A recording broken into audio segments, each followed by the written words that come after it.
large wide shot that was the flower room right about here. Here we go.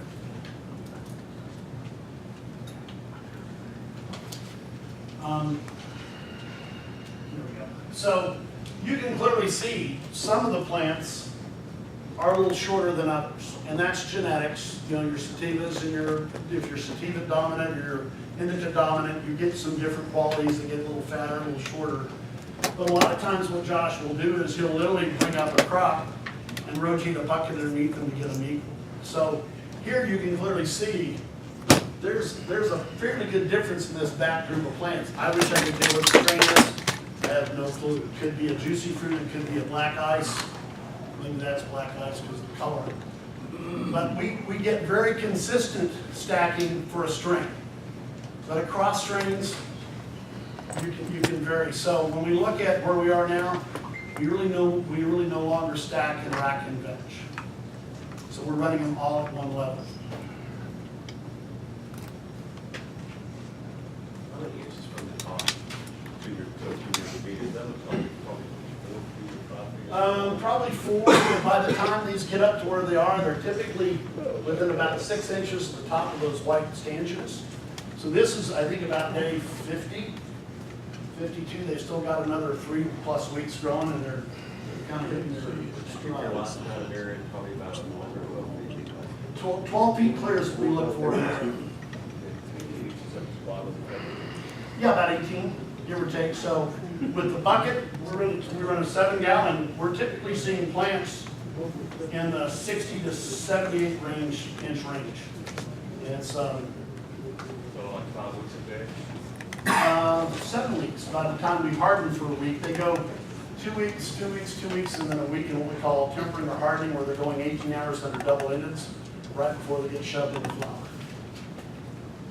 Oh, went too far. So we started talking about extractions.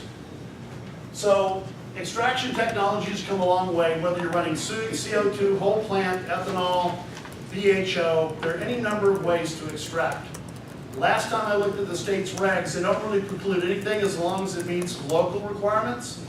So a lot of people anecdotally tell you that an extracted product from butane for a vape or a shatter is a much higher quality product.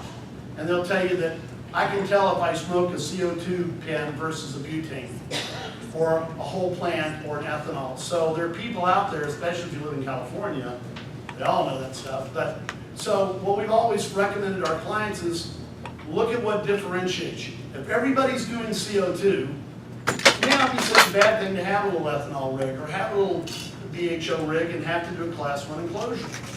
It really depends upon how you're going to differentiate your materials and brands.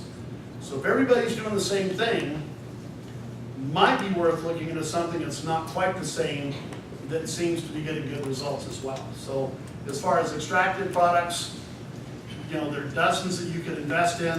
You can do supercritical, subcritical CO2, ethanol, whole plant, BHO. There's that new rig that compresses the oil out, so it's like a brake or a press in a machine shop. You know, there are just any number of ways to extract oils. And once again, it's kind of like growing. No real wrong way. I just know that anecdotally, when I talk to people that are they're kind of aficionados, they always like a shatter or a vape that's been run through a BHO or maybe even the ethanol process. They always say there's a taste in the CO2 rig that it just kind of comes through when they're vaping. Go figure. Yes, sir. What kind of compliance issues have you encountered with closed loop systems for Class 1 Division 1 certification? I know that Medically Correct runs a really great little BHO system that is Class 1 Div 1 enclosure qualified. It's about $12,000 for like a 2 or 4 liter unit.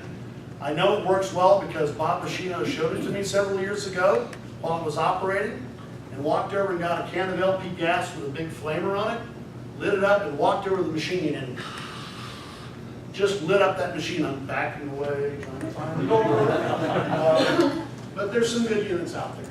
So once again, anecdotally, we just understand that sometimes the connoisseur prefers a BHO product or an ethanol product, and that there is some sort of aftertaste, or when you're running high pressure CO2 or supercritical, you're stripping that plant material down to next to nothing.